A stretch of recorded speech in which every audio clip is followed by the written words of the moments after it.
Mengenal Betawi, Kebon Jeruk.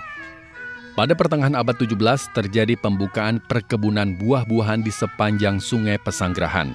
Berbagai jenis buah mulai nanas, mangga, semangka, asam jawa hingga jeruk nipis dan jeruk Bali ditanam di wilayah ini. Sekelompok orang Tionghoa menyewa 6 petak tanah dari VOC untuk menanam jeruk nipis dan jeruk Bali. Kedua jenis jeruk ini membanjiri pasar-pasar di Batavia. Begitulah yang terjadi. Kebon jeruk akhirnya menjadi nama sebidang tanah yang banyak ditanami jeruk. Pada dekade berikutnya, kebon jeruk kehilangan identitasnya sebagai perkebunan jeruk. Setelah melalui perjalanan panjang, tanah kebon jeruk beralih ke tangan Rasidi, seorang tuan tanah pribumi. Kebon jeruk berubah menjadi area persawahan, kebun kelapa, dan kacang. Meski demikian, nama kebon jeruk masih dipakai.